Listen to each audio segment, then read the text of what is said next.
Это тоже вот то, как поддерживают сегодня дети в России русского солдата. Они рисуют вот такие вот обертки для шоколадных конфет. В каждый такой рисунок заворачивается шоколадка и отправляется на фронт. Я видел, как у русского солдата, когда он открывал такой шоколад, и правда, вот как на этом рисунке, за спиной вырастали крылья. Это пропагандист Борис Корчевников, который вдохновленно рассказывает, как Москва использует детей в войне против Украины. Российская Минобороны обязала школы принять участие в якобы добровольной акции «Фронтовая открытка». Но по информации медиазоны, учеников принуждают рисовать для военных.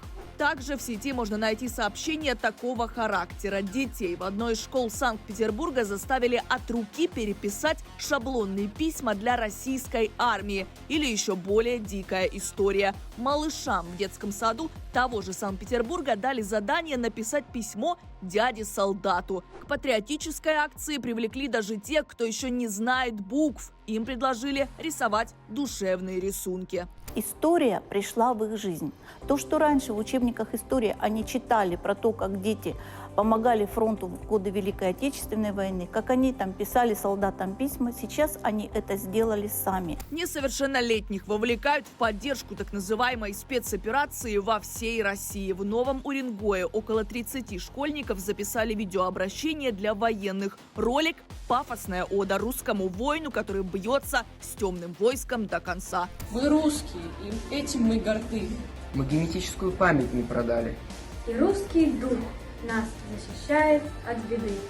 Скрижали памяти нам это завещали. То, что не успевает Минобороны, переложили на плечи детей. Школьники шьют для оккупационной армии платки-обереги, делают окопные свечи и маскировочные сетки. Студенты мастерят для военных печи-буржуйки, а в Туве для нужд армии шьют теплую одежду, что по сути является незаконной эксплуатацией детского труда. Чтобы избежать подобных обвинений, процесс называют частью уроков по технологиям. Старшеклассницы делают балаклавы, наколенники и жилеты, чтобы отправить их в качестве гуманитарного груза к Новому году. В рамках патриотического воспитания мы активно принимаем участие в акции «Тепло для наших». Хочется сказать, что в акции участвует весь коллектив, и педагоги, и старшеклассники, и малыши.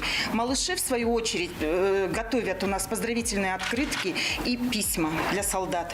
Посылки от школьников военным, в которых на фронт отправляют не просто письма или рисунки, а продукты и одежду, в принципе, стали уже обычной практикой в России. Третья у нас акция «Своих не бросаем».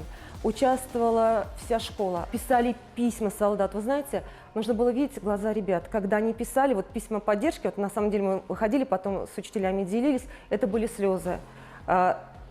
Обращались, что наши солдаты, вы сейчас такую миссию делаете. Но детской гуманитаркой Кремль не ограничивается. Оккупационную армию постоянно и чрезмерно героизируют в глазах маленьких россиян. Например, в одной из школ Иркутской области на парты наклеили портреты солдат, среди которых Петр Терешонок, погибший в Украине, и Богдан Деревицкий, убитый в Сирии 5 лет назад. Право сидеть за такой партой получают только лучшие ученики. Кроме того, все российские школы снабдят военными комиксами. В них описано, как оккупационные войска якобы без единого выстрела захватили Чернобыльскую АЭС и как депортировали жителей Мариуполя и Волновахи. Авторы проекта предлагают использовать комиксы на уроках истории и классных часах. Пропаганда, патриотизм с дикими глазами и разделение мира на свой-чужой уже давно стали главными атрибутами образования в РФ.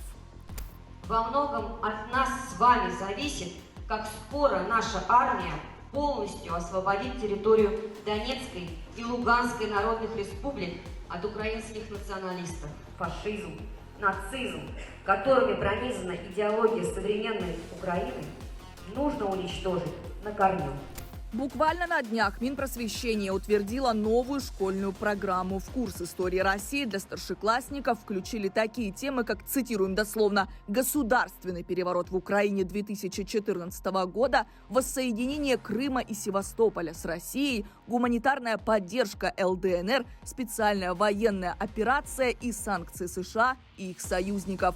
На уроках ОБЖ теперь будут учить стрелять из автомата Калашникова, пользоваться ручными гранатами и оказывать первую помощь в бою. Помимо пропагандистской части, где дети должны поверить в священную миссию и исключительность России, их напрямую готовят к участию в войне. Например, в Пензе создали патруль из школьников. В Иркутске малышей сводили на экскурсию в воинскую часть, им дали подержать боевое оружие и накормили солдатским обедом.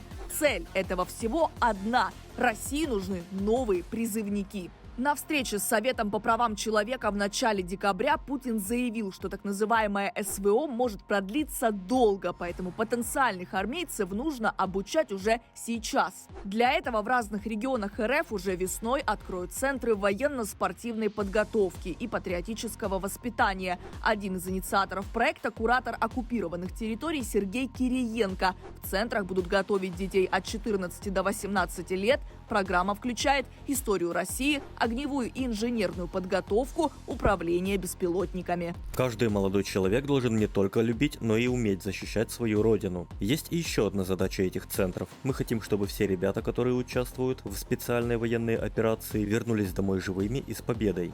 Замглавы российского правительства Юрий Трутнев. То есть Кремль создает такие центры именно для того, чтобы потом отправлять детей на войну. Кроме того, еще в 2016 году под эгидой Минобороны было создано всероссийское военно-патриотическое общественное движение «Юнармия», которое сравнивают с нацистским Гитлер-Югентом. Сейчас в него входят около 1 миллиона детей. За 6 лет существования здесь уже вырастили тех, кто теперь воюет на территории Украины. В разделе «Аллея славы» 9 юнармейцев, погибших на Донбассе и на юге, а также во время наступления на Киев. Сколько еще воспитанников движения переброшены на фронт, неизвестно.